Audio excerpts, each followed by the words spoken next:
Dans la construction de nouveaux logements, les systèmes domotiques tendent à devenir des équipements standards.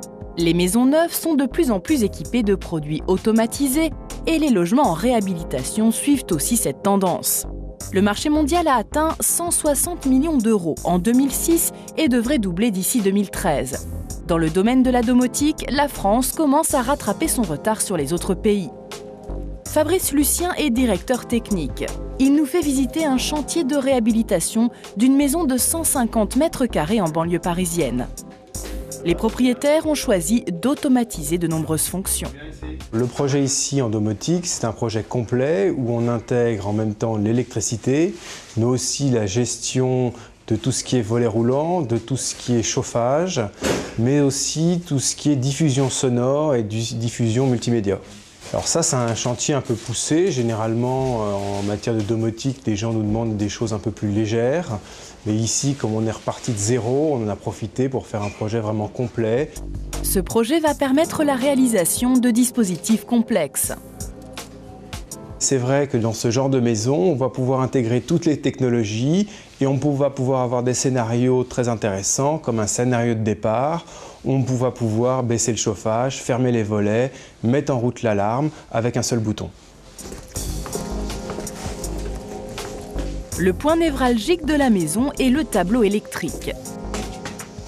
Alors ici, nous sommes dans la zone technique, c'est-à-dire là où on a regroupé le tableau électrique sur lequel on va avoir les arrivées de puissance, l'ensemble des disjoncteurs, mais surtout tous les modules de commande, tous les modules électroniques qui sont la spécificité donc, de la domotique. Et aussi toute la gestion du chauffage qui sera elle aussi pilotée par la domotique.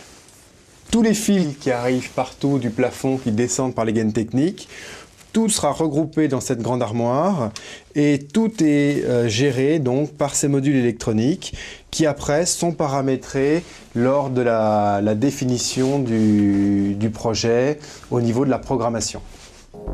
Un projet de ce type doit être défini très en amont et géré de manière centralisée. C'est le bureau d'études de Jean-François Merlet qui a conçu le projet dans sa globalité et qui gère la coordination entre les différents corps de métier. Sur un chantier de ce type-là, nous avons, je dirais, 5 à 6 corps de métier qui interviennent. Généralement, donc, on fait appel plutôt à une entreprise générale qui elle-même, effectivement, a sa propre coordination. Les bureaux d'études sont témoins de l'accroissement du marché de la domotique en France. C'est une demande qui va croissante, à tel point qu'on sent très bien au niveau des industriels une mobilisation très forte sur ces segments de marché, avec bien sûr des développements d'offres, mais aussi pour accompagner ces offres, gérer le développement de véritables forces commerciales complètement dédiées à ce type de marché. Selon François-Xavier Geland, expert en domotique et multimédia, l'irruption des nouvelles technologies dans la maison va modifier profondément le monde du bâtiment. En France, on câble exactement comme il y a 35 ans.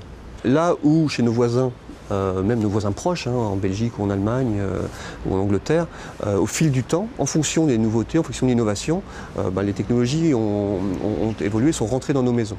Donc nous, l'approche en France est un peu différente, c'est-à-dire il faut vraiment être au pied du mur et avoir des clients qui demandent. Et quand les clients sont demandeurs, tout le reste de la chaîne du bâtiment s'adapte et petit à petit, on va intégrer ça et on va rattraper très vite d'autres retards en fait. C'est ça qui est intéressant et c'est ça qui est plutôt positif. Il nous fait visiter une maison parisienne dotée de nombreux équipements. L'entrée s'effectue grâce à une reconnaissance digitale. Ici, on est dans une chambre, la chambre principale. La tendance aujourd'hui dans ce genre de maison, c'est d'une part d'avoir la technologie présente à peu près partout, c'est-à-dire qu'on veut travailler, on veut se distraire, on veut pouvoir accéder à Internet, on veut pouvoir écouter de la musique, etc. de partout. Par contre, on ne veut pas voir la technologie. La technologie est donc disponible, mais elle peut se faire invisible. Le câblage de prise réseau dans toutes les pièces rend l'installation évolutive. Ces technologies sont gérées à travers de nombreuses interfaces. On peut, à travers l'écran plasma, gérer, je dirais, toute l'installation. Donc on peut visualiser les différentes pièces. Si je veux descendre les volets de la chambre, je vais aller dans la chambre et je vais cliquer sur le volet pour qu'il descende. On peut également voir tout ce qui se passe au niveau de l'énergie, c'est-à-dire on a l'information sur qu'est-ce qui produit l'énergie, qu'est-ce qui consomme de l'énergie, et on va récapituler sur différents histogrammes. Donc on va pouvoir au fil du temps connaître un peu le comportement de la maison et en tirer des conclusions, c'est-à-dire on va pouvoir visualiser un équipement qui serait défectueux, qui consommerait trop, une fuite d'eau. Quelle est l'utilité de ces technologies? Selon François-Xavier Geland, au-delà de leur aspect gadget, leur utilité peut être réelle. Nous, on travaille sur ce type de technologie, par exemple dans le monde du handicap.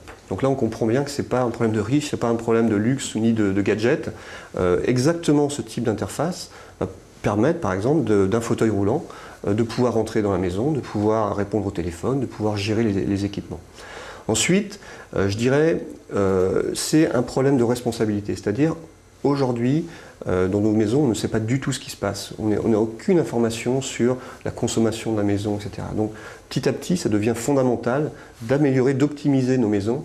Et donc le fait, je dirais, de prédisposer au minimum ce type de maison pour au fil du temps, au fil de l'évolution des mentalités, petit à petit ajouter ce type de fonction.